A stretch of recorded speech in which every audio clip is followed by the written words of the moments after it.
Hello, and welcome to Hazardous Tales, a series where I regale you with stories of love and loss, hope and terror, moments of heart-pounding action, or tragic tales of woe.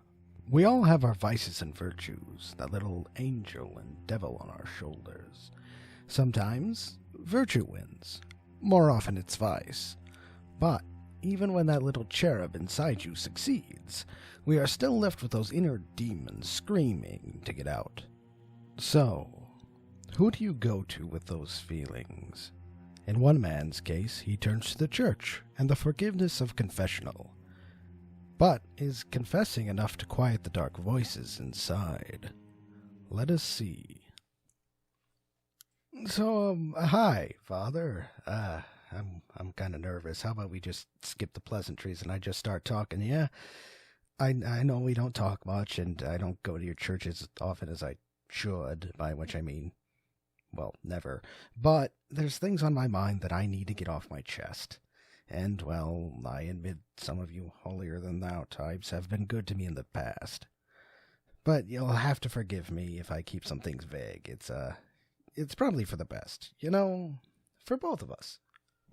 Anyway, not too long ago I had a difficult moment. It was around 10:30 at night, and I was expecting a certain friend to make his way out of a dark alleyway to conduct his rounds, something I really shouldn't have been doing. While I was waiting in my own dark little corner, I double-checked myself to make sure I was ready to head out. You see, the streets were busy and bright that night, and I needed to make sure I looked my, best, lest certain people become upset. Made sure there were no obvious markings or giveaways. You see, there's an itch I've been dying to scratch, and sometimes I dig a bit too deep, leaving some unsightly bruises and cuts. Thankfully, my suit covers most of it. I like wearing it. In fact, I think I look quite nice in it. It's a modest black affair. Gotta be careful with what you wear outside, after all. Being too flashy gets you unwanted attention. Too cheap closes doors, and too expensive can get you robbed. And I know this is a bit odd, but I have to do this thing that before I go anywhere in public, I have to remind myself to never smile. Don't make eye contact. Be personable, but not too friendly. And no public restrooms, and make sure to always eat a handful of mints. Sorry, I'm rambling a bit. After doing my due diligence, I continued my prowl. Despite the busy streets, it wasn't too difficult to find my friend. I mean, I've had a lifetime of tracking experience. So my, friend was named Mark, a lowlife who crawled out of the slums and was walking along Main Street for his weekly routine. See, it was Friday night, and that meant people wanted to blow off steam. Bars, nightclubs, etc. You know how it is. Or I guess you wouldn't, huh, Father? Sorry. Anyway, the point is that there were crowds walking the streets with money to spend. So, following my guy, I watched Mark work his magic as he slithered his way through the crowd. Some sleights of hand here, a little bump there, a few, "Oh, excuse me," and he already has 3 wallets, a watch, and a gold chain. Honestly, under different circumstances, I'd be impressed. But as I looked on, all I could feel was that dry itch in the back of my throat again. That feeling that there's things crawling under my skin, in my neck, like little bugs burrowing, scratching, biting, all throughout my body. And no matter how much I bite, scratch, and tear back, they're still there, tormenting me. And I know, I said I wouldn't hurt anybody again, but no one gets how hard this is for me. He couldn't have known when he made me swear on it of that drive, the need of it. You, that priest, my friends, don't know what it's like. How could they? It's easy to say use substitutions, but it's just not the same.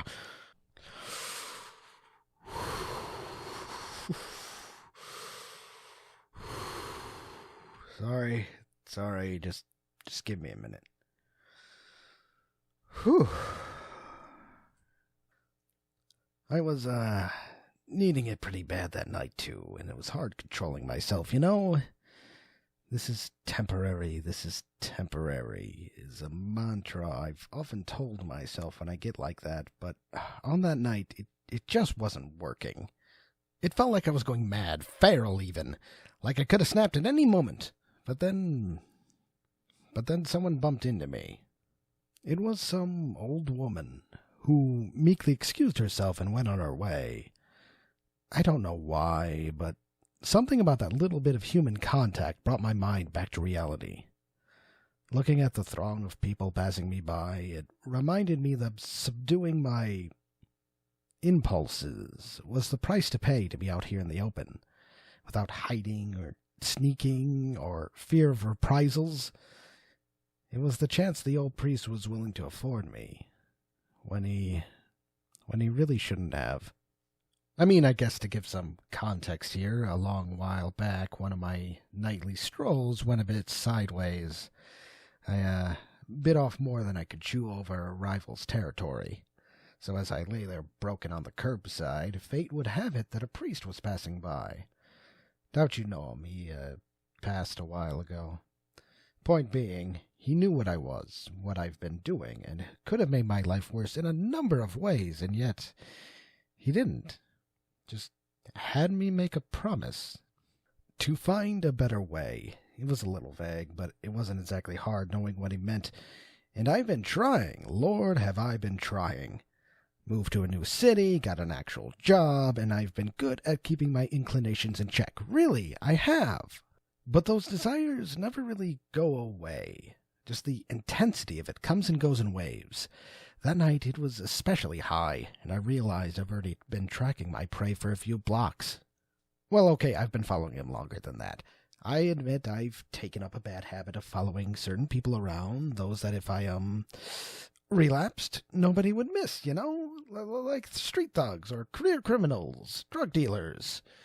Surely you and the other pastor could understand, even applaud my actions if I took out some evil in this world, right? Right? Don't answer that. I'm not sure I'd be happy with your reply. Anyway, it was 10:54, and that meant my guy went to a meeting for his own fix. I stuck to the shadows of an opposing alleyway. Their usual conversations were curtain brief, barely more than grunts, where one would hand over the money, the other drugs. Okay, I'm assuming drugs. I've never seen what was actually in the bag, but there's a limited amount of goods and services you can hand out in a dirty back alley. But this time things were different, though. There was an argument. A certain dealer had decided to raise his prices, and Mark's hard-stolen earnings weren't enough. There was a dispute between them, and to my shame, I was desperately hoping things would escalate. For someone to pull a knife, gun, anything that would have some blood spill. Unfortunately, I should say fortunately, the dealer simply walked away with my hooded friend empty-handed.